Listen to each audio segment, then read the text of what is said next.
buenas tardes. Muy buenas noches. Llueve, pero para la cultura nunca llueve. Siempre está viva. Hoy tenemos aquí a este trío de ases. No son diestros, ni mucho menos siniestros. ¿Vale? Estamos hablando de la cultura de Puerto Llano, de la sociedad de Puerto Llano durante este último siglo. Tenemos a mi derecha a don Eduardo Ejido. Como todos sabrán ustedes, o como todos ustedes sabrán, pues ha sido el coordinador de cultura y de festejos. Incluso también estuvo una buena temporada trabajando en el ayuntamiento, novelista, presentador de libros, que parece que es lo que ahora se estila cuando uno se jubila y tiene cultura, ¿no? Presentar libros uno detrás de otro. Y bueno, pues la verdad que es una de las eminencias y uno de los grandes responsables de que la cultura de Puerto Llano tenga la latencia que tiene y que ha tenido, desde luego que sí. A mi izquierda, vamos por orden de edad, aunque sí, por orden de altura también. A mi izquierda tengo a don Armando Recover Martinalvo.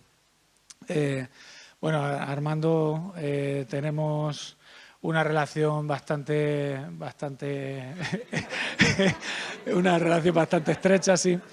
Y aparte de eso, la verdad que no está aquí por las relaciones estrechas, sino está aquí porque es otro de los, bueno, es uno de los profesores que está sentando cátedra ya en Puerto Llano desde hace muchísimo tiempo. Está en el Galileo Galilei desde hace mucho.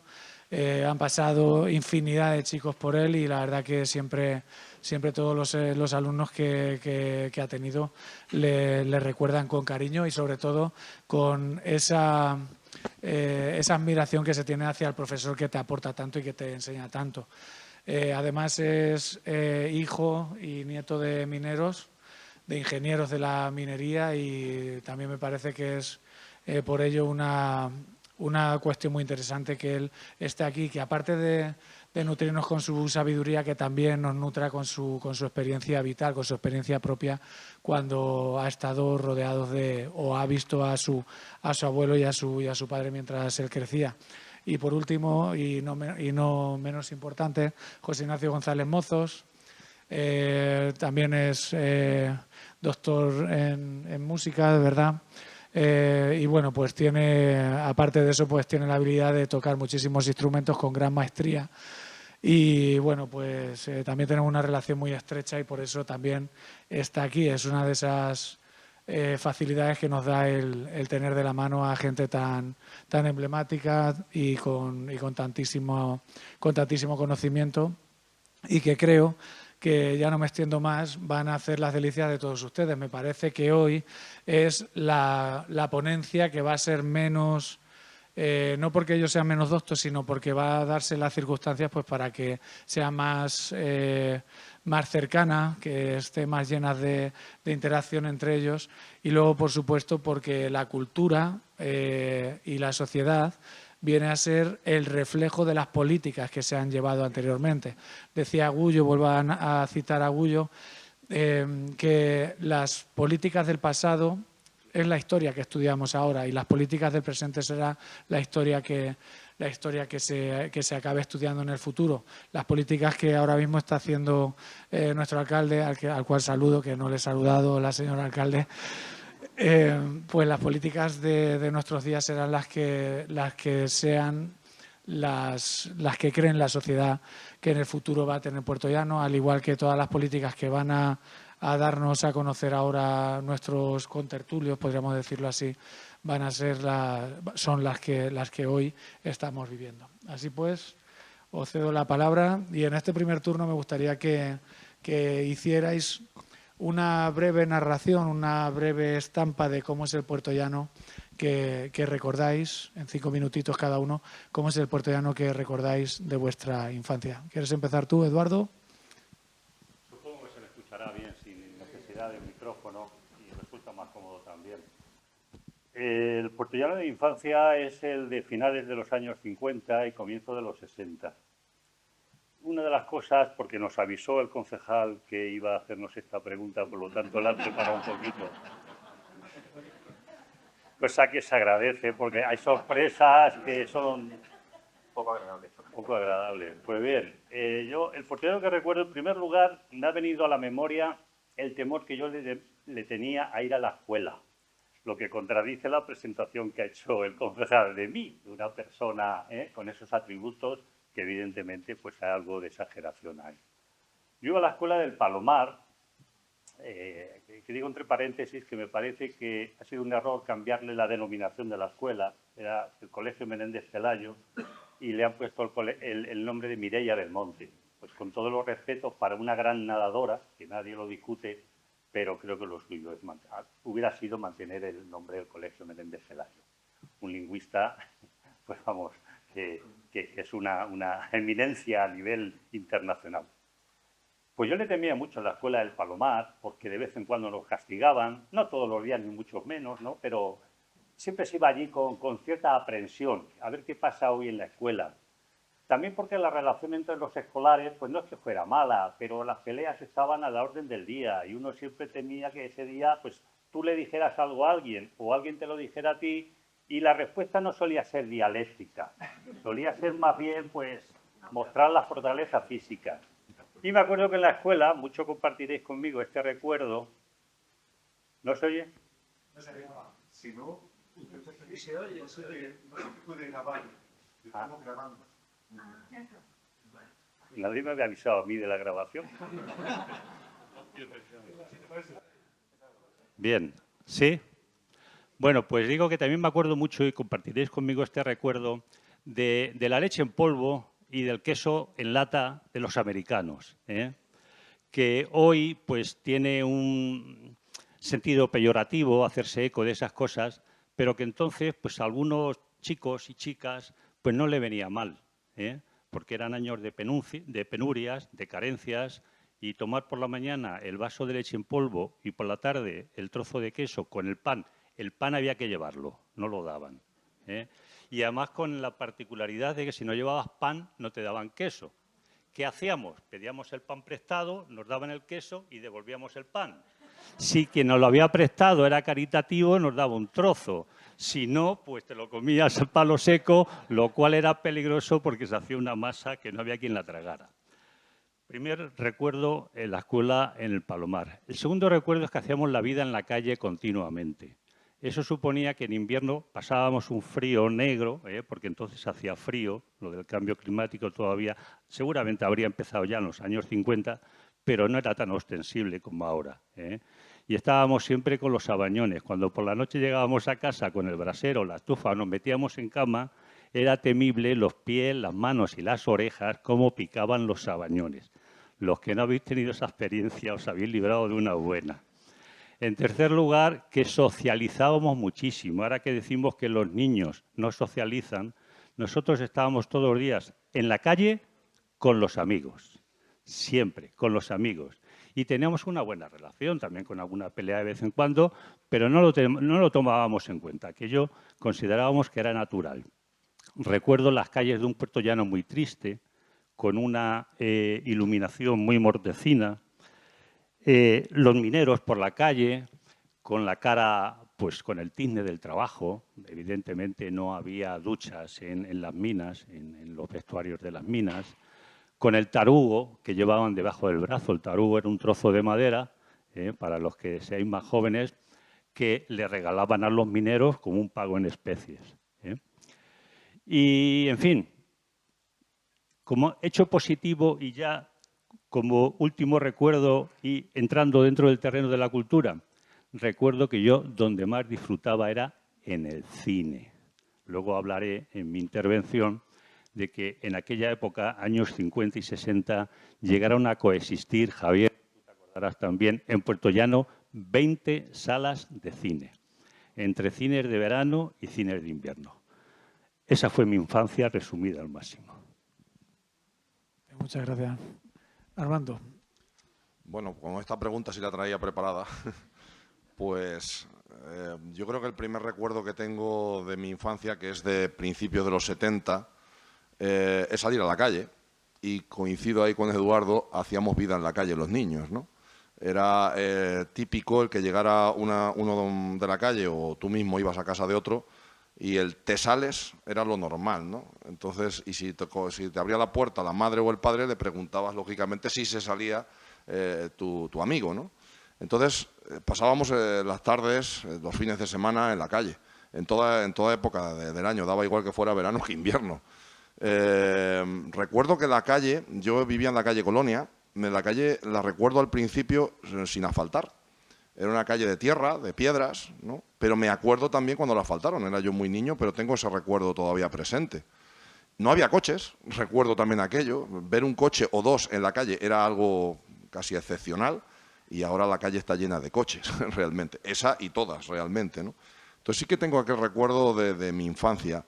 También me acuerdo de la feria que se hacía en el Paseo del Bosque. Entonces recuerdo la noria, la recuerdo porque como era muy grande, aquello nos llamaba mucho la atención, ¿no? Aquello de montarte la noria, que no te dejaban tus padres cuando eras tan pequeño, pues era algo que también tengo ahí en la memoria, ¿no? Igual que me acuerdo también mucho de ir al colegio. Yo iba al colegio Santa Bárbara y recuerdo, eso porque lo he visto, la típica foto con el Babi, ¿no? Aquello de ir a parvulitos, que eran los párvulos que íbamos entonces, que previamente recuerdo que fui a la guardería, porque la enseñanza de 0 a 6 años no era obligatoria, era algo voluntario. Íbamos al colegio ya a hacer EGB, pues a partir de los 6 años. Pero sí me acuerdo de los primeros días de ir al colegio y, bueno, del miedo típico que se pasa cuando vas por primera vez al colegio siendo niño. Y luego, por terminar, por no extenderme más, me acuerdo también de la barriada de Asdrúbal. Mis padres, mi abuelo, mi bisabuelo, todos fueron ingenieros de minas. Los peritos que se decía entonces, ¿no? Entonces mi abuelo tenía una casa allí en el poblado de Asdrúbal, ¿no? Entonces recuerdo también en mi infancia ir allí, fuimos muchísimos años allí al poblado, y me acuerdo de salirnos también a la calle a jugar. Aquello era todo de tierra, las casas eran bastante grandes, las de los ingenieros, las recuerdo también. Había una zona común y me acuerdo de siendo muy niño, de ir a la piscina que tenían entonces allí en aquella barriada, que todavía estaba en funcionamiento, aunque ya la empresa de Peñarroya ya había clausurado su actividad. Pero sí me acuerdo de bañarme incluso fuera de temporada, porque como niños que éramos hacíamos pues trastadas, ¿no? Y bueno, me acuerdo que luego mi padre se cayó, pero mi madre no, con respecto a aquello de bañarnos, no sé si sería ya otoño o algo así, aún la piscina tenía agua. Entonces me acuerdo de aquello porque me llamó mucho la atención, o sea, aquello era enorme. Para mí, siendo niño, era un barrio gigantesco, un barrio con una piscina, con un local social, era algo increíble, ¿no? Luego ya, con el pasar de los años, ya te das cuenta que aquello no era tan grande realmente, ¿no? Pero sí, son así algunos recuerdos que tengo de mi infancia, ¿no? De aquel Puerto Llano de principios de los 70. ¿Sí? José Ignacio, por favor. Bueno, yo voy a centrarme en mi intervención en la música, básicamente. Pero es verdad que, bueno, hay que decir también que yo pasé mi infancia en la calle Santander del Poblado. En los años 70, cuando la calle estaba pues sin asfaltar. Recuerdo las heridas en las rodillas porque jugamos igualmente, como decía Eduardo, en la calle con los amigos y siempre estábamos en el suelo. Y únicamente con un poquito de mercromina pues íbamos para adelante, ¿no? Pero recuerdo aquellos porrazos tremendos, las heridas y, bueno, que éramos muy felices con muy poco, la verdad. Y, bueno, respecto a la música, a finales de los años 70, primeros 80, sí que recuerdo con muchísimo cariño 3 espacios en Puerto Llano, que fueron el Cine Córdoba, muy especialmente el Cine Córdoba. Como saben, en el año 82, en agosto, se había tirado el Gran Teatro y el lugar del Gran Teatro lo ocupó el Cine Córdoba. Y allí vimos conciertos realmente impresionantes. Por ejemplo, la Orquesta Sinfónica de Bilbao con García Asensio, que vino en varias ocasiones, la Sinfónica de Madrid en el año 84, la Orquesta Villa de Madrid con Mercedes Padilla, que vino en el año 89 también, que estuvo también conmigo el concejal, y nos ofreció un concierto de zarzuela. Y hubo varios espectáculos realmente impresionantes. El primero de ellos fue la Orquesta Nacional de la URSS, que vino a Puerto Llano y también en Ciudad Real. La vimos en el año 87 en Ciudad Real, en el Teatro Quijano, creo que te acordarás, en Puerto Llano, y también la Orquesta de la Radiotelevisión Polaca, para hacernos un poquito de idea del nivel cultural y musical que tenemos en Puerto Llano en esos años. Me acuerdo mucho de Eduardo de la Orden, que era conocido con mucho cariño por el tío La Pipa, ¿verdad? Que siempre venía a los conciertos, introducía los conciertos, daba las charlas. Y bueno, yo he traído un programa para hacernos un poco idea de aquel nivel cultural y musical que había en aquellos años, de la Orquesta Sinfónica de Londres, una de las principales orquestas a nivel mundial, que dio 5 conciertos en Castilla-La Mancha, uno de ellos en Ciudad Real. Esto fue en febrero del 86, guardé el programa. Y bueno, pues como digo, muchísimo nivel. También en la Casa de Cultura recuerdo las matineas de los sábados que se ponía cine infantil, que íbamos allí a ver El ladrón de Bagdad y estas películas en aquellos años primeros 80. Conciertos de guitarristas. Ya en el año 74 estuvo Regino Sainz de la Maza en la Casa de Cultura.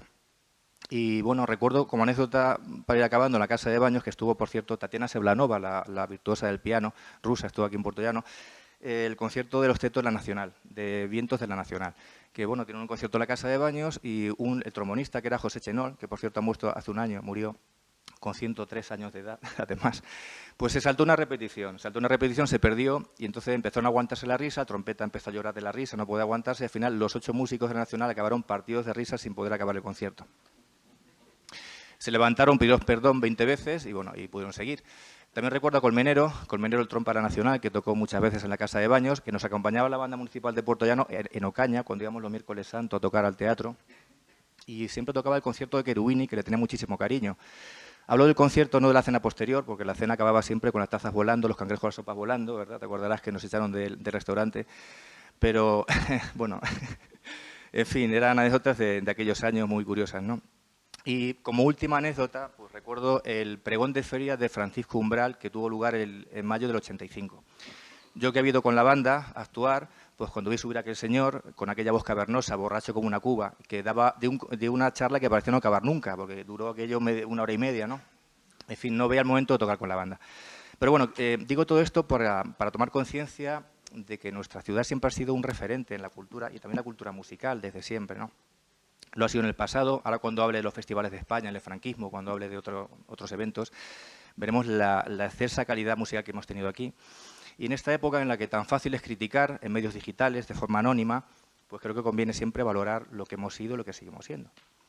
Y bueno, pues poco más que decir de esta primera intervención. Muy bien, muchas gracias. Promete, ¿no? Bueno, don Eduardo, empezamos por el principio del siglo. En los años 20, a ver cómo era Puerto Llano en 1920 aproximadamente. Bueno, pues yo comentaba con el señor alcalde hace un momentito que cuando empecé a preparar esta intervención tenía una especie de vértigo, porque sabéis que yo he trabajado en el área de cultura de este ayuntamiento. La grabación. Comentaba con el señor alcalde a la entrada de este acto que cuando empecé a preparar esta intervención pues sentí un poco de ansiedad porque he trabajado 35 años y medio en el área de cultura y he llevado todos los departamentos. Yo solía hacer un chiste fácil cuando me preguntan, es que hay mucho paro en España y tal. Y decía yo, ¿cómo no va a haber paro si todo el trabajo lo tengo yo? Bueno, pues es muy difícil resumir todos esos años en una intervención que además comparto con otras 2 personas. Pero empezando por los años 20, en 1925, cuando Puerto Llano tiene el título de ciudad, pues ya tenemos un trampolín de salida muy favorable. Y es que 5 años antes, en 1920, se había inaugurado el Gran Teatro de Puerto Llano. El Gran Teatro de Puerto Llano fue un edificio colosal, majestuoso, que era impensable que se pudiera construir en una ciudad como el Puerto Llano de comienzo de siglo, además una ciudad minera, es decir, con un grueso de población que no tenía precisamente una capacidad económica boyante, todo lo contrario. Se construye en 1920 por una de las familias adineradas de la población, la familia Porras, y está vigente hasta 1978, 58 años. Voy a ir a uña de caballo, a vuela pluma, porque quiero repasar todos los espacios donde se desarrolló la cultura, la educación y los festejos en Puerto Llano en este siglo. El Gran Teatro, desde luego, fue el primer edificio y hubo ahí un programa que está perfectamente recogido en el libro Historia del Gran Teatro de Luis Pizarro. Os lo recomiendo porque hay ahí una parte importante de la primera mitad de este siglo de Puerto Llano como ciudad. Después hubo una pionera biblioteca municipal en el Paseo de San Gregorio, poco conocida, que estaba en los aledaños de la concha de la Casa de Baños. Era una biblioteca que parecía un armarito de cerámica de Talavera y allí había algunas revistas y unos cuantos libros, por lo que he visto en la fotografía, porque yo no la conocí. Esa biblioteca se traslada posteriormente a los bajos de la Concha de la Música. Por cierto, el bibliotecario era un personaje conocido de Puerto Llano, don David Jiménez Avendaño, que da nombre a un colegio. Yo conocí, vamos, lo estoy viendo a don David. Don David, cuando llegábamos los niños a la biblioteca, algunas veces nos metíamos en la biblioteca porque, como digo, hacía mucho frío en la calle y ahí se estaba calentito. Tengo que reconocer que no era otra la intención de pasar a la biblioteca. Y cuando nos veía pasar don David a la calle, a seguir pasando frío, no lamentábamos lo que íbamos a dejar de leer, ¿no? Bueno, pues esa biblioteca en los bajos de la actual Concha de Música, aunque entonces tenía otra fisonomía, otra morfología, también estuvo vigente muchos años. Después se constituye la Casa Municipal de Cultura en 1974, que hasta 2012, hasta noviembre de 2012, en que nos trasladamos al Centro Cultural, pues recogió la actividad, una actividad intensa, como estábamos comentando antes, ahí hubo infinidad de actos. Llama la atención la primera directora, la recuerdo con mucho cariño, porque ya sí empezaba yo a visitar la Casa de Cultura con intenciones más nobles. Es decir, leer, pasar allí, coger libros, leer periódicos. Ya iba yo entrando en esto de la educación y la cultura. Y doña Rosalía Conde Guerrero, que era la directora, pues no sé por qué se fijó en mí. Me decía, observo que vienes mucho por aquí, eso me gusta y tal. Y de vez en cuando pues hablábamos. Luego mantuvimos una buena relación, doña Rosalía y yo. Pues la Casa Municipal de Cultura estuvo durante muchos años, ese periodo, desde el 74 hasta 2012, y sigue prestando sus servicios, porque ahora es el Centro de Educación de Personas Adultas, Antonio Machado. Otra alusión es que cuando en 1978 deja de funcionar el Gran Teatro, luego se derriba en el 82, pero en el 78 deja de funcionar. La Casa Municipal de Cultura, si recordáis, tenía un salón de actos pequeño, exactamente con 150 butacas y con un pequeño escenario, donde no tenían cabida determinados tipos de actos. Afortunadamente, mencionabas el Cine Córdoba, están aquí Raquel y Esther, las hijas de Primi Ortega. Me da mucha alegría verlas, porque ellas recuerdan también que durante 15 años, desde 1981 hasta el 95, que ya podemos disfrutar del Auditorio Municipal, pues muchos de los actos del programa de festejos y del programa de cultura del Ayuntamiento se desarrollaba primero en el Cine Córdoba, luego en Multicines Ortega. Afortunadamente, Primi Ortega, como tenía una vena artística, pues insistió a su hermano Mariano, eran los dos propietarios, siguen siéndolo. Bueno, Primi murió, lamentablemente. Están aquí, como digo, sus hijas. Pero Primi le insistió a su hermano para que junto con los multicines se hiciera un pequeño escenario. He escrito un artículo que va a salir publicado, si sigue todo adelante, si Javier no se vuelve atrás, Javier Flores, para el anuario de 2024, donde intento resumir la trayectoria de los multicines Ortega, desde 1981 hasta ahora mismo. Pues ese pequeño escenario que se construyó gracias a Primi Ortega era el que nos sacó de muchos apuros. También íbamos a celebrar actos al Teatro del Colegio Salesiano, que tiene un teatro amplio, con un gran escenario, y por allí han pasado compañías de música y de teatro de primera calidad.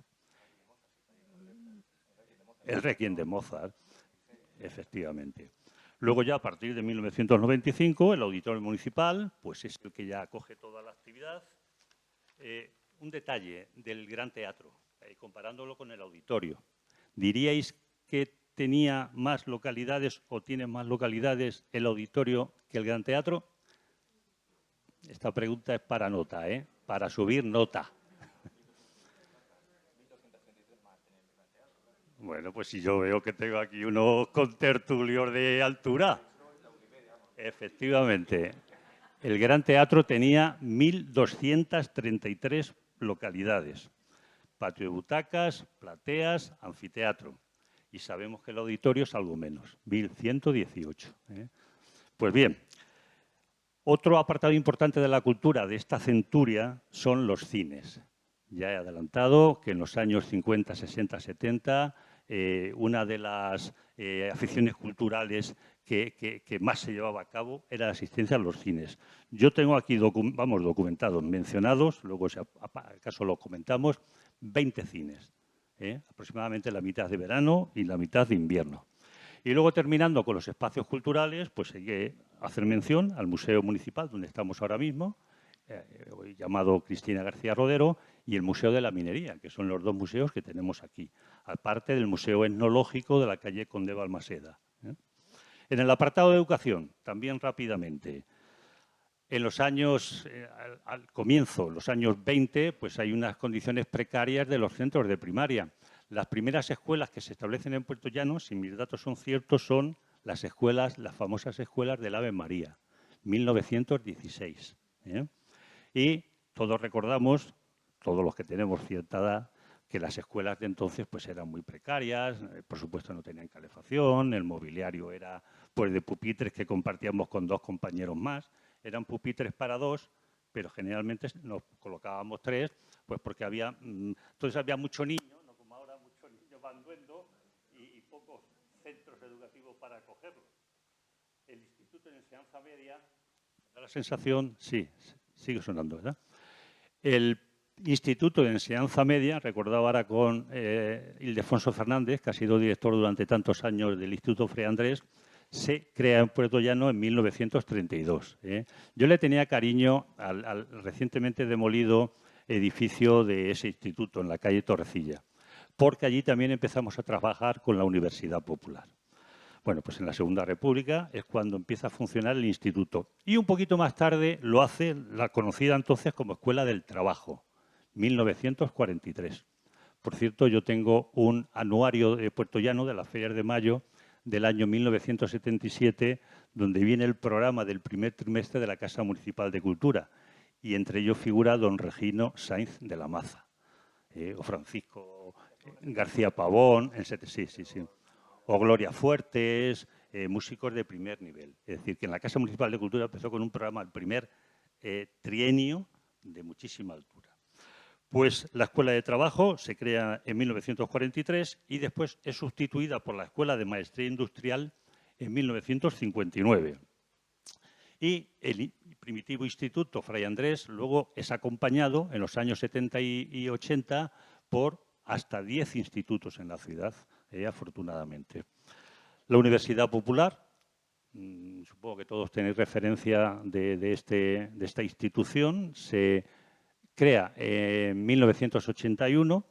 Yo tuve el honor de ser durante 10 años el director y fue la segunda universidad popular que se constituyó en España. Otro dato más de que Puerto Llano era un referente en muchos apartados culturales y educativos.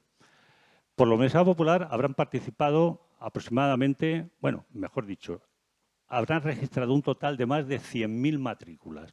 Y yo creo que no se ha valorado suficientemente la importancia que ha tenido en nuestra ciudad la implantación de la Universidad Popular. En un apartado fundamental fue, y yo creo que eso se consiguió con el trabajo de todo el mundo, no fue obviamente un mérito del director, sacó a la mujer de su casa para ir paulatinamente relacionándola con la cultura y con la educación, que entonces llevábamos a cabo, con un programa en las barriadas. No era infrecuente que fueran a verme o a vernos mujeres para decirnos: yo quisiera venir a la Universidad Popular, pero mi marido no lo permite. Eso estaba a la orden del día. La Academia Municipal de Música, el que tú conoces perfectamente, con don Ángel Parla, que fue el que comenzó en 1975, pasó por una serie de edificios y que fue el germen de luego el Conservatorio Elemental de Danza, eso es, y luego el Profesional de Danza. Y yo también recuerdo los debates que se produjeron entonces y las personas que apoyaron para que saliera adelante. Lo mismo que ocurrió con la música, con la danza. La Escuela Municipal de Danza también empieza sí, a finales de los años 70, Y luego ya en la sede de la Avenida 1 de Mayo fue cuando empieza a multiplicarse el número de alumnos. Por cierto, actualmente el Conservatorio Profesional de Danza, si no falla, si no se han modificado los datos que yo tengo, es el segundo de Castilla-La Mancha y solo existen dos. Solamente hay dos conservatorios profesionales de danza en Castilla-La Mancha, Albacete y Puerto Llano, otro mérito de la ciudad. Luego, en el apartado de los orfeones y de las corales, pues también hemos sido pioneros en los años 70 con el primitivo orfeón de Petrol. Javier, que yo recuerdo que tú estabas en el orfeón, que actuasteis en el programa de José María Íñigo en televisión, y aquello aquí en Puerto Llano, pues estamos henchidos de satisfacción de tener un orfeón que había estado en el programa de Íñigo. Después, la coral Nuestra Señora de la Asunción, con don Antonio Camuñas, el director, que fue un hombre que luchó mucho por la coral. Y finalmente la Coral Polifónica Puerto Llano, que se constituye en 1993. Bandas de música, pues la primitiva banda de música se constituye, según los datos que yo tengo, en el último tercio del siglo XIX. Sí, bueno, en el último tercio del siglo XIX. Luego, en 1880, se forma otra, que es conocida como la Nueva Banda, y finalmente se fusionan las dos en 1890 y se constituye la banda municipal. Y en 2013 comienza la andadura de la AMC, Banda de Música de Puerto Llano. Es ese año, ¿verdad? Porque la persona que impulsó fundamentalmente la banda fue el concejal de Cultura. La Universidad Nacional de Educación a Distancia, 1993, y el Centro de Estudios Universitarios en 2002. Apartado de festejos. Bueno, pues el programa de festejos del Ayuntamiento de Puerto Llano en las ferias de mayo y en la fiesta de septiembre era espectacular, especial. Por aquí han pasado los mejores grupos musicales, los mejores solistas, las mejores orquestas. Puerto Llano, en ese sentido, tenía una cartelera que concitaba la asistencia de personas, pues yo creo que de toda la provincia. Las movidas poperas de Puerto Llano, a comienzos de los años 80, en el gimnasio municipal, cuando era hasta cierto punto peligroso traer a determinados grupos que se llamaban cañeros, grupos cañeros, bueno, pues ahí a veces volaban las botellas de cristal, o en fin, en el gimnasio municipal donde ahora está el centro cultural. Y por último, rápidamente, la sociedad, puesto que el tema de la ponencia es cultura y sociedad, pues decir que yo creo que hay dos etapas fundamentales. De 1925 hasta el comienzo de los años 50, que es una sociedad fundamentalmente minera. En 1943 se constituye la empresa Encaso, Empresa Nacional Calvo Sotelo, y a partir de ahí pues ya va cambiando la morfología de la sociedad de Puerto Llano. Por cierto, con un acento en que al principio Calvo Sotelo, Encaso, era una empresa muy clasista. Puerto Llano no había habido clasismo antes, pero recordaréis que en Calvo Sotelo había 3 apartados de casi todas las iniciativas que llevaba a cabo. Había 3 piscinas, una para ingenieros, otra para empleados, otra para obreros. Había 3 residencias, ingenieros, empleados y obreros. En fin, las viviendas de los trabajadores también tenían 3 zonas, ingenieros, empleados y obreros, y eso afortunadamente con el paso de los años pues se ha superado. Y una característica general de la sociedad de Puerto Llano es que ha sido muy reivindicativa. Las manifestaciones, las huelgas, como todos sabemos, han estado a la orden del día. Me he cedido un poco, pero quería abarcarlo todo. Ya no hablas más y lo arreglamos así. Bueno. Armando, venga. Vamos a seguir con... Bueno, yo voy a volver a los años 20 y por no repetir temas, pues voy a contextualizar en la historia de España, que es lo mío realmente, algunos de los asuntos que me han llamado la atención de Puerto Llano, ¿no?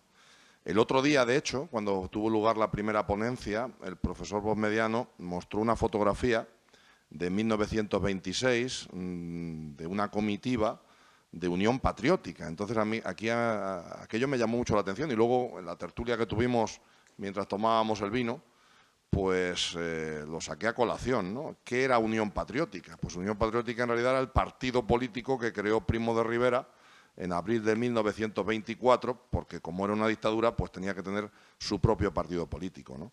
Entonces me llamó la atención que en Puerto Llano hubiera una delegación, sección o algo parecido de Unión Patriótica. No lo sabía. Todos los días se aprende algo nuevo y ese día pues aprendí eso también, ¿no? Y eso me lleva también a una cuestión relativa a la sociedad de la época que en Puerto Llano, como en otros lugares de España, pues fue muy importante, que es el sindicalismo, ¿no? El sindicalismo, pues de sobre todo dos sindicatos que eran los mayoritarios por entonces, en los años 20. Anteriormente más todavía que en los años 20, que son UGT y sobre todo CNT, la Confederación Nacional de Trabajadores, que era el sindicato anarquista, ¿no? Ambos fueron, evidentemente, durante la dictadura ilegalizados, ¿no? Y, bueno, pues, lógicamente, pues, sobre todo UGT, más relacionada con el PSOE desde sus orígenes y también con el incipiente Partido Comunista, porque será luego ya en la República, cuando el Partido Comunista tenga una mayor importancia, pues fueron, como digo, ilegalizados, ¿no? Y luego, y esto también ocurrió en otros lugares de España, las secciones de UGT y del PSOE colaboraron en algunos momentos a nivel sindical con la dictadura en una organización que se llamaba la Organización Corporativa del Trabajo, que crea Primo de Rivera en 1926, para solucionar uno de los grandes problemas que tuvo el comienzo del siglo XX español, que es la cantidad de crisis huelguísticas, manifestaciones, sabotajes, asesinatos que también se produjeron en muchos lugares de España. Es famoso, por ejemplo, el caso del pistolerismo que hubo en Cataluña, que pareció Barcelona pues el Chicago de Al Capone y demás, donde se cometían asesinatos por parte de unos y por parte de otros, ¿no? Para intentar llevarse el gato al agua, ¿no? O el trienio bolchevique que tuvo lugar con ese nombre, trienio bolchevique, en Andalucía, por ejemplo, en el campo andaluz. Aquí en Puerto Llano no se llega a esos extremos, ni mucho menos, ¿no? Pero sí que dentro de esa organización corporativa del trabajo a la que aludo, hubo un comité paritario. Los comités paritarios eran la base, digamos, de esa organización para solucionar los conflictos laborales que pudieran producirse. De tal manera que si patronos y obreros se ponían de acuerdo en ese primer nivel, el conflicto se acababa y no llegaba a más, ¿no? Pues me llama la atención que en Puerto Llano también hubiera este tipo de organizaciones, los comités paritarios, como lo hubo en otros lugares de España. Es decir, lo que está pasando en Puerto Llano no es ajeno a lo que está pasando en el resto del país, ¿no? Bueno, eso de los años 20 es una de las cosas que me llama la atención, aparte del tema educativo que ha aludido antes Eduardo y no voy a repetirlo, ¿no? La prensa, había prensa también, es un tema muy distinto en Puerto Llano. Había dos periódicos, le he recogido aquí sus nombres y sus fechas porque no me iba a acordar de ellos, ¿no? Que tenían nombres un poco curiosos, ¿no? Con La Independencia se llamaba uno de los periódicos, que data del año 1923, y El Defensor, que es de 1920, ¿no? Entonces, bueno, eran periódicos locales, pero me llama también la atención la existencia de los mismos. En otro orden de cosas, completamente distinto, pues es el momento, la década de los 20, que se funda el primer equipo de fútbol, ¿no? El deporte también en Puerto Llano ha sido muy importante, ¿no? Se llamaba Sociedad Deportiva Puerto Llano Fútbol Club, realmente, y jugaba sus partidos, como también el profesor Bomediano dijo el otro día, señaló el otro día, pues en las proximidades de lo que era el Gran Teatro, ¿no? Entonces, pues eso es a nivel social, cultural también reseñable, creo yo, de los años 20, ¿no?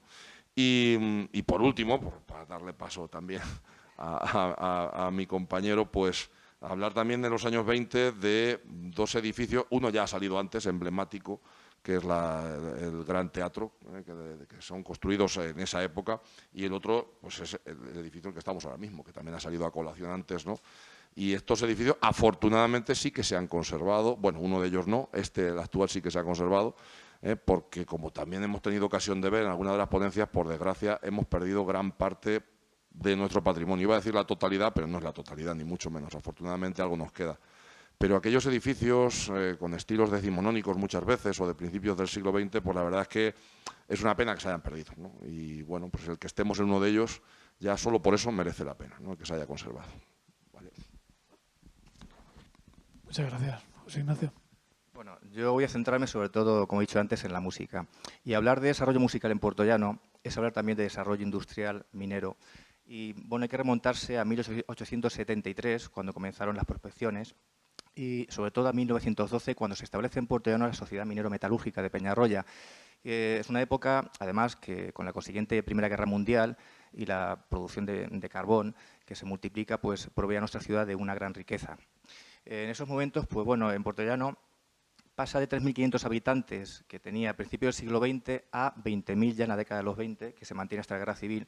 Luego veremos después que en el año 64, con la Encaso y posteriormente la petroquímica, la población de Portollano llega al máximo récord de censo, que es 58.000 habitantes, casi rozando los 60.000. Eso pasa en 1964. Pero bueno, en estos años, como digo, la población de Portollano se multiplica por 7 respecto a principios del siglo en únicamente 20 años. Es un hecho bastante notorio, además. Y bueno, ¿en qué revierte esto en la música? Pues, a ver, hay 3 ámbitos, básicamente, en la música de Portollano por estos principios del siglo XX, década de los 20, ¿no? El primero de ellos es el ámbito de músicos semiprofesionales o aficionados, que se dedicaban, pues, sobre todo, a tocar en bodas, en bailes, con orquestinas, con rondallas, que además eran las rondallas muy habituales en aquellos años. Y hay un nombre que me ha llegado, por mi padre que está por ahí, que me comentó, que es el de Ramón el Ciego. Era un señor que daba clase de bandurria, guitarra, violín, en la esquina de la calle Gran Capitán con Avenida Los Mártires, porque es de los años 40, ¿no? Creo que iba a principios de los años 40. Este hombre se había dedicado en la década de los 20 pues, a amenizar bodas, de hecho había tocado en la boda de su tío, si no recuerdo mal.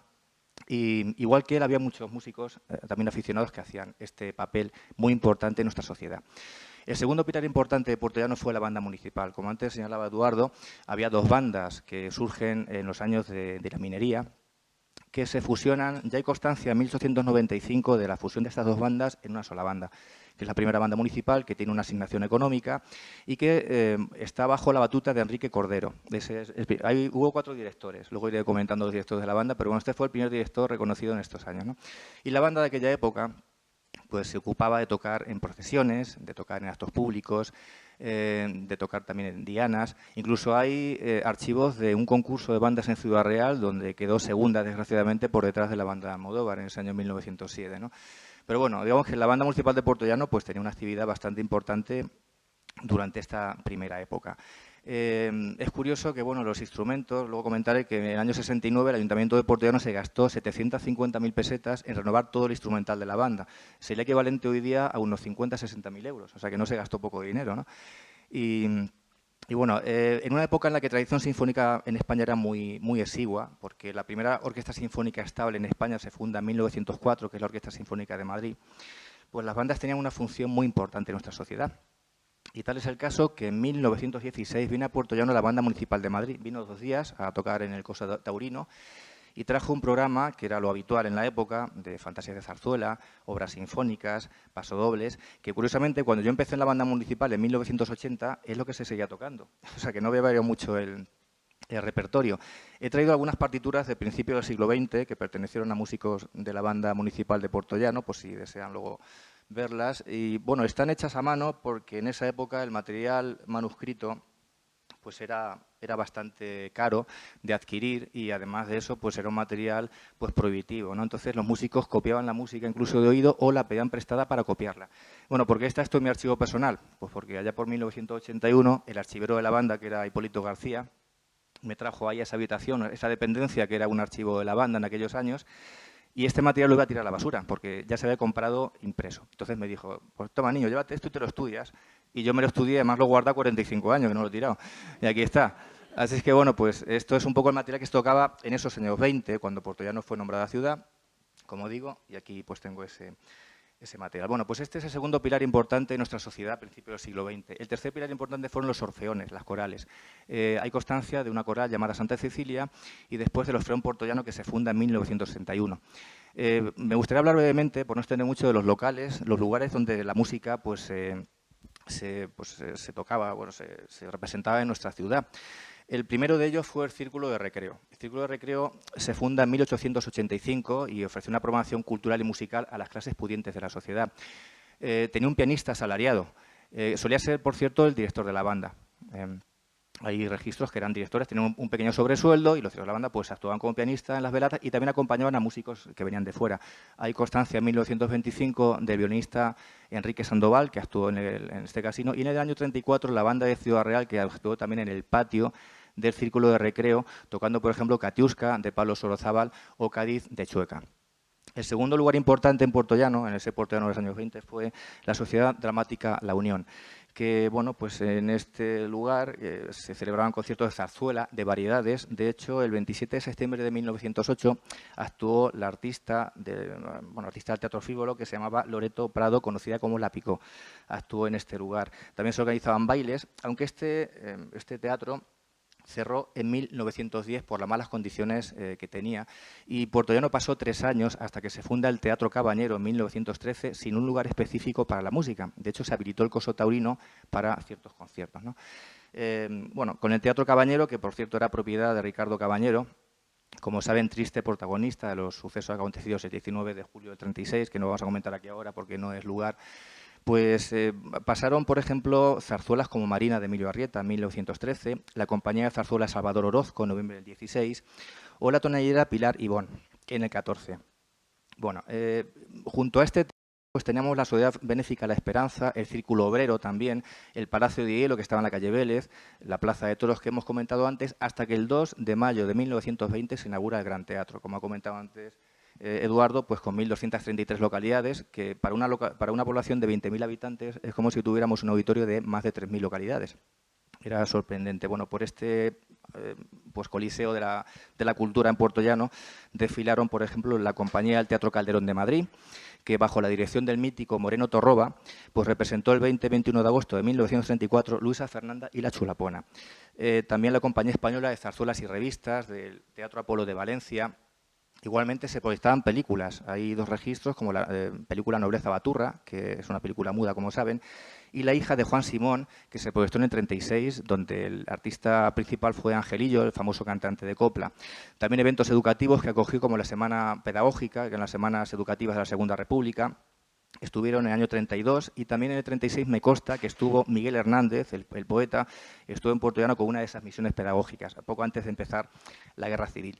También pasaron artistas flamencos como la Niña de la Puebla y mítines políticos. Destaco 2 por su importancia. En el 35 estuvo Ortega y Gasset en un mitin de la izquierda radical socialista que se celebró el 7 de abril de 1935. Y aparte de eso, en el 36, unos meses antes de empezar la guerra, estuvo el bloque de izquierdas por amnistía también dando un mitin.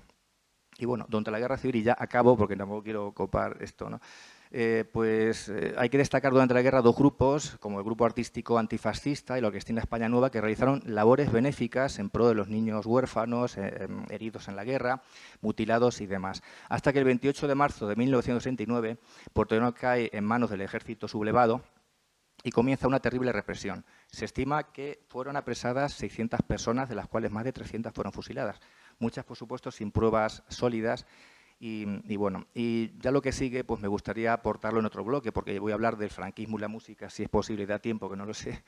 Pero bueno, hasta aquí, pues, esta segunda sección de la ponencia. Bueno, Hipólito, no era Hipólito Rincón, no era el futbolista, era Poli García, que era, bueno, Raúl, en tu despacho estaba Poli moviendo los papeles de la banda municipal. Tenemos ahora que hablar de la importancia que creéis que supone, en vuestra opinión, la cultura, la educación, la música en la sociedad actual, en la sociedad que tenemos. Después de todo este recorrido que habéis realizado por todo lo que ha sido la cultura, la educación, incluso el deporte, la música, pues deberíamos de intentar ir concluyendo dando cuál es vuestra opinión sobre la importancia de todo lo que se ha vivido para tener ahora de todo lo que se ha vivido en Puerto Llano para tener ahora la sociedad que tenemos. Es decir, se han puesto durante muchos años podríamos decir, las condiciones para que toda la cultura se desarrolle de una manera, para que la educación se desarrolle de una manera, para que el deporte o la música se desarrolle de una manera en que se refleja hoy en día y en que se puede proyectar hacia el futuro. Pues yo creo que quizá lo... No me acostumbro. Que yo creo que lo principal es que la juventud actual pues sea consciente del esfuerzo que ha supuesto conseguir todo lo que nosotros hemos subido aquí en un momento. Estas instituciones culturales no caían del cielo, ninguna. Y salvo la primera, el Gran Teatro, que fue una iniciativa privada, la familia Porras y tal, las demás, pues prácticamente fue el Ayuntamiento de Puertollano, es decir, la institución pública, el que consiguió que se implantaran aquí todas estas, digamos, templos de la cultura. El Conservatorio de Música costó sangre, sudor y lágrimas. El Conservatorio de Danza, lo mismo. Yo recuerdo los viajes a Toledo, lo personalizo, pero bueno, es que yo iba en esos viajes a Toledo, pues con los concejales de entonces, a ver si conseguíamos que la Escuela Municipal de Danza adquiriera el título de Conservatorio Elemental. Y volvíamos generalmente desanimados, y volvíamos otra vez a insistir, hasta que finalmente pues, la Junta de Comunidades, entonces había un viceconsejero, Pedro Pablo Novillo, que tenía otra idea con respecto a los conservatorios de danza. Él consideraba que no debían proliferar los conservatorios, de hecho todavía únicamente hay 2. ¿Se para? Pero sigue ahora. Digo que el viceconsejero vuelve a pararse. Está tomando represalias conmigo. Ha dicho, hombre. Sí, ahora sí, ¿verdad? Bueno, que no lo digo como una crítica a este viceconsejero que tenía su propia filosofía, y de hecho la Junta de Comunidades no ha vuelto a considerar ningún otro conservatorio de danza. La UNED pues se consiguió a base de insistir y de insistir, porque Valdepeñas, que era el centro cabecera de la provincia de Ciudad Real, tenía la exclusiva de la UNED y no quería compartir esa exclusiva con ninguna otra localidad de la provincia. Y lo mismo, hubo que batallar mucho, bregar mucho, para que se pusiera en Puertollano una extensión de la UNED, como digo, en 1993. Que, por cierto, la charla inaugural, Delitos y penas en el Quijote, la pronunció el entonces rector de la Universidad de Castilla-La Mancha, Arroyo Zapatero, el señor Arroyo Zapatero. Rápidamente, os digo cómo la gestamos. Llamo por teléfono a ver si puedo contactar con el señor Arroyo Zapatero, sabiendo que no.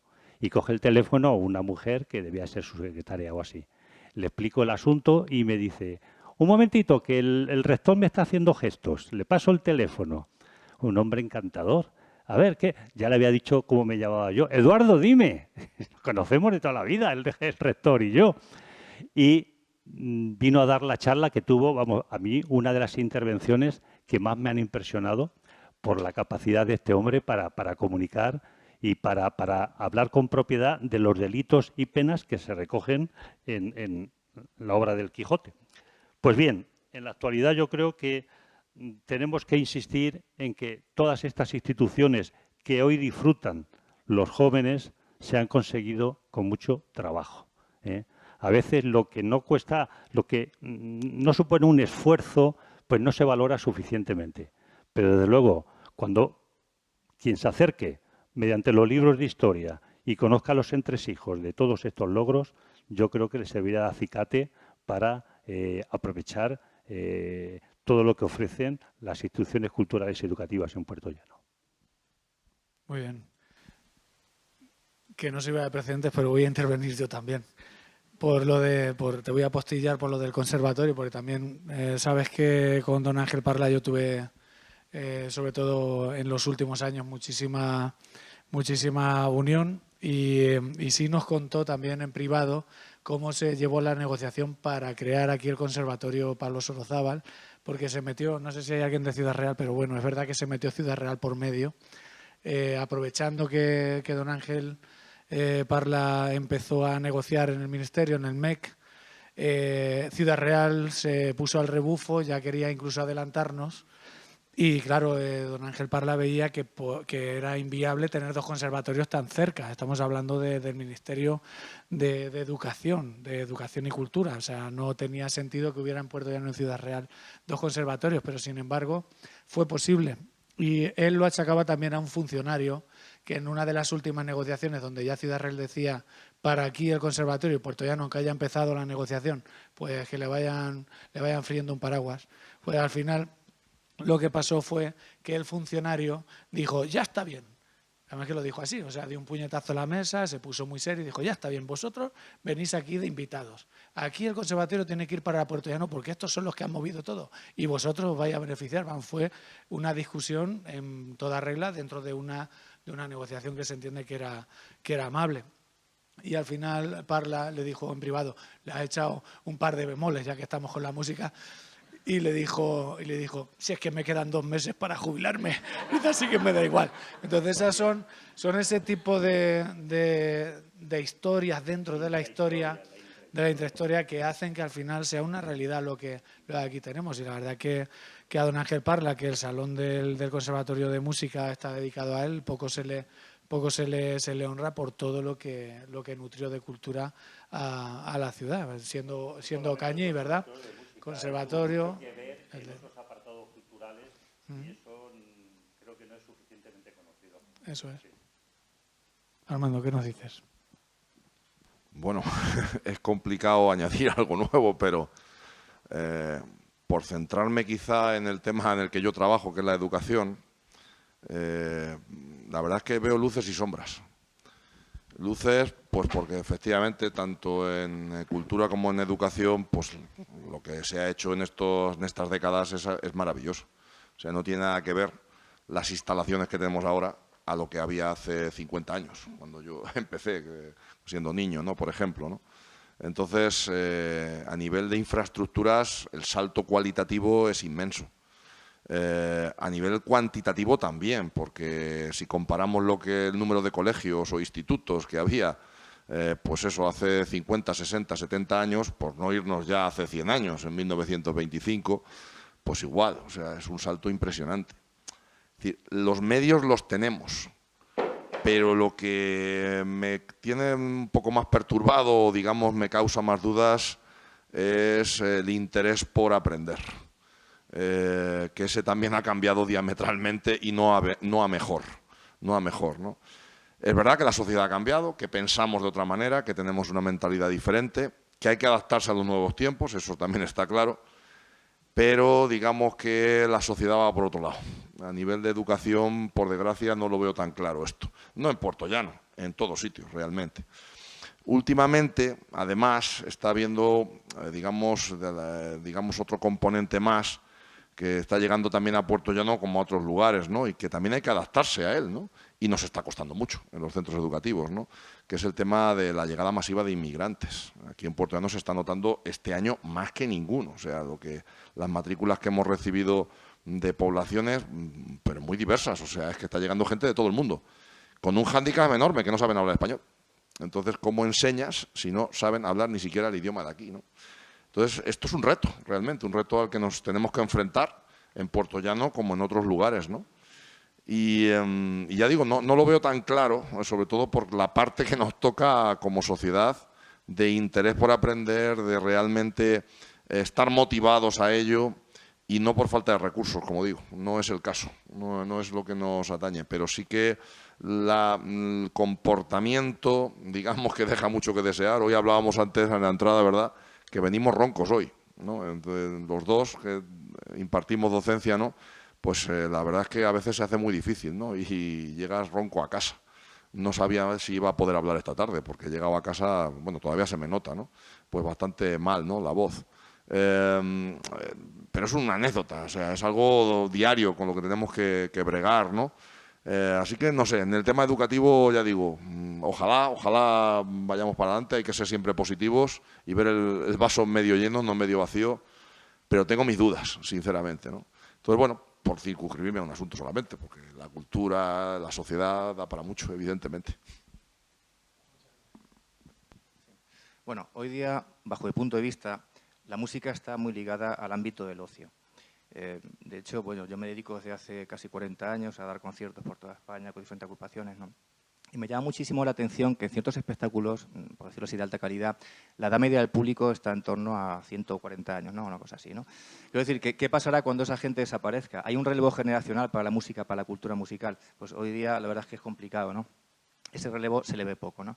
Y luego en la educación, pues me llama la atención, iba a contar una anécdota que pasó en el centro, porque yo trabajo en la universidad, pero soy profesor de secundaria, ¿no? En el centro de secundaria en el que trabajo, el año pasado fueron a un intercambio a Austria, y allí la gente presumía de Mozart. Mozart era para ellos.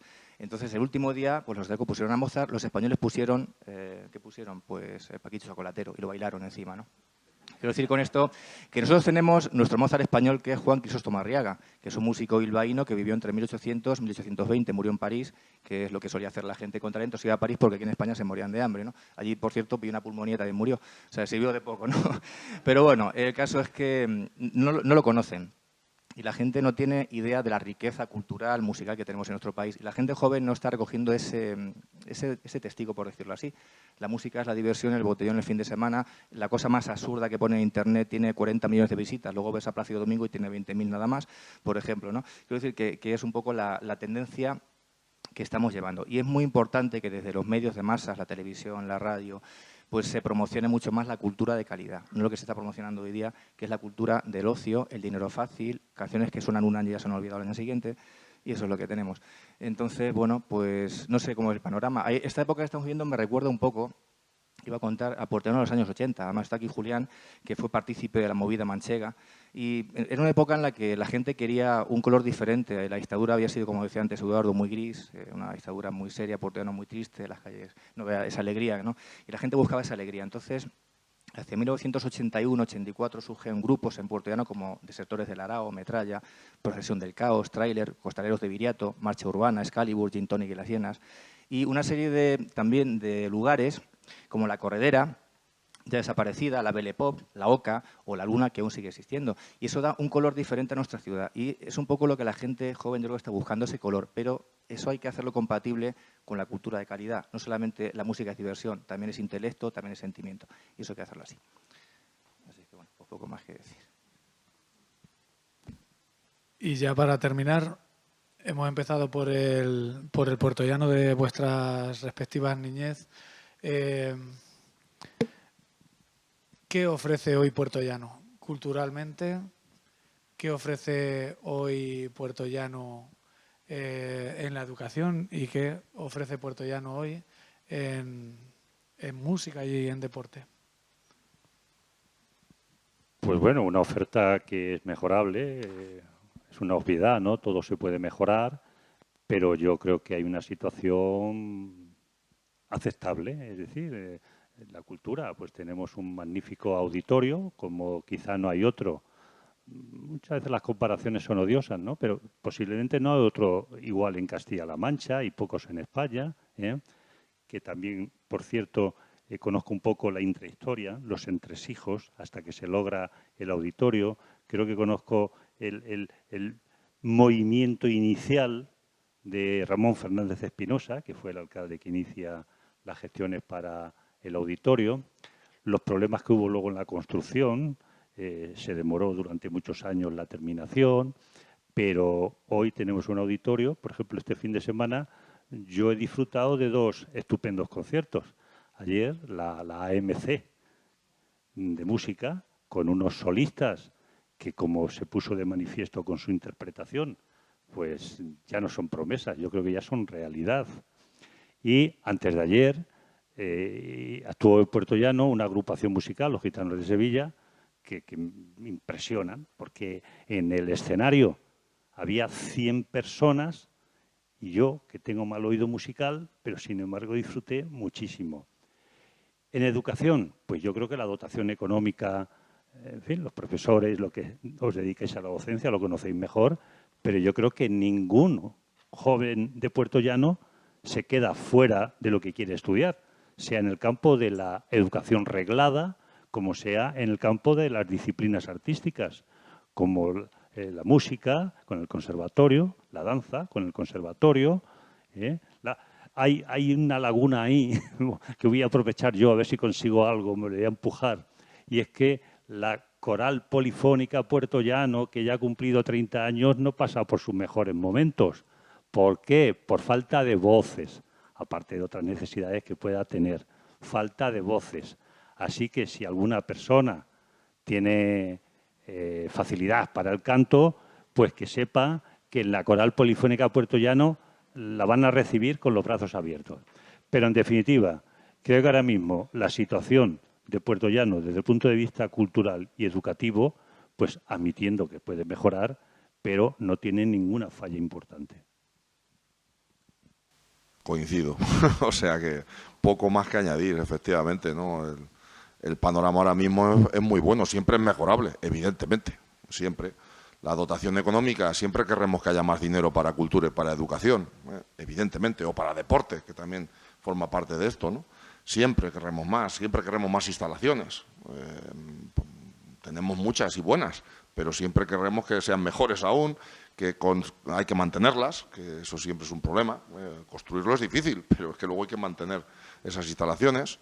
La oferta, yo creo, es amplísima y variada para todos los gustos. Llega un momento incluso que te satura, ¿no? Porque no puedes asistir a todo lo que te gustaría realmente, pero eso es positivo. O sea, realmente eso es una virtud, para que así pues podamos ir a donde queramos y cuando queramos, ¿no? Entonces yo creo que también se abre a todos los públicos. Hay, pues evidentemente, para un público pues más adulto, para un público más infantil. Se sigue trabajando, yo creo que muy bien en la parte deportiva, la parte de las escuelas deportivas, la parte de las instalaciones deportivas también, ¿vale? Siempre es mejorable, evidentemente, todo, como hemos dicho antes, pero yo, que también me muevo de vez en cuando en el ámbito deportivo, pues yo creo que está muy bien. Por ejemplo, la última remodelación que se ha hecho de la piscina Modesto Eiroa, que ya necesitaba también que se le diera una manita, ¿no? Pues se ha hecho, y hablo de algo que conozco porque voy, no a diario, pero con cierta frecuencia a esta piscina, ¿no? Pero bueno, que yo creo que el hecho de que se siga en esa línea es lo bueno, es lo positivo. Se han hecho cosas bien, sigamos en esa línea, no cambiemos lo que funciona y busquemos pues las cosas que puedan traernos pues aún más variedad y más calidad pues, de cara al futuro. Bueno, en relación a esta pregunta, yo he traído un ejemplar de Puerto Llano Magazine del año 1982, de febrero del 82, bueno, lo que queda de él, lo guardé en casa hace muchísimos años y lo encontré por ahí. Me pareció interesante pues leer cosas que un día siguen de actualidad. Por ejemplo, pues hay una entrevista al grupo Febo, artistas locales de poesía. Una de las primeras mujeres que trabajó de ingeniera en Resol, que era Concha Lasuen, que vino una entrevista muy amplia a ella, en la cual se queja de que la mujer tenía un poco espacio en la empresa. Pero digamos que poco a poco se va alcanzando muchísimas cosas, ¿no? Muchísimas metas. Pero llama muchísimo la atención que ya Puerto Llano hace más de 40 años ya era una ciudad que tenía prácticamente de todo y sigue así, ¿no?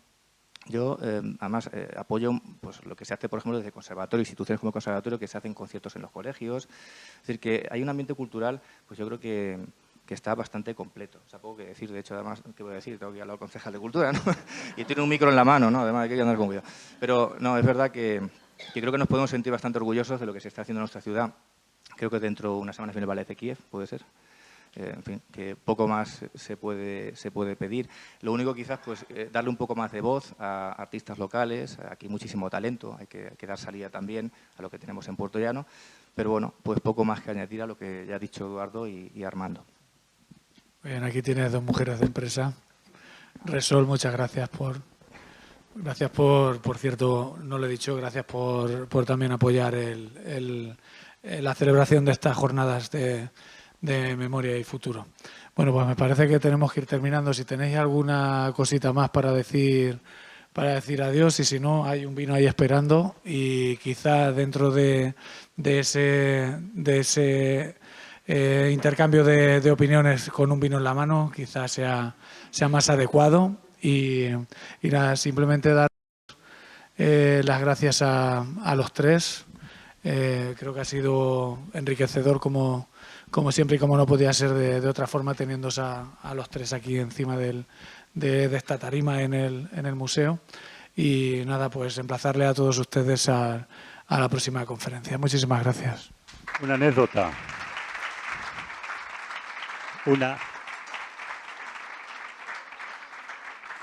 Una anécdota muy rápida. Como sabéis, el conservatorio se inaugura con una zarzuela, Luisa Fernanda, por la Compañía Lírica Nacional de España. El director era una persona que hizo muchísimo. No, Amengual, don Antonio Amengual, el director de la compañía, don Antonio Amengual. Y ya he venido varias veces a Puerto Llano y teníamos una cierta amistad y tal, ¿no? Y recuerdo que siempre que iba a que lo entrevistaran en las emisoras de radio, decía, aquí, por donde voy, por toda España, todo el mundo me dice lo mismo. Oye usted, es que aquí gusta mucho la zarzuela y tal. Bueno, pues cuando venía a ver, a preparar la actuación ya de la compañía en el Auditorio Municipal, que se abre con esa obra, ¿verdad? Yo en una visita al auditorio le dije, es que este auditorio tiene determinados problemas y tal, y le fui desgranando los problemas que a mi juicio tiene el auditorio. Y me dijo, Eduardo, un centro cultural es como unos zapatos nuevos, hay que domarlo, y en eso estamos todavía.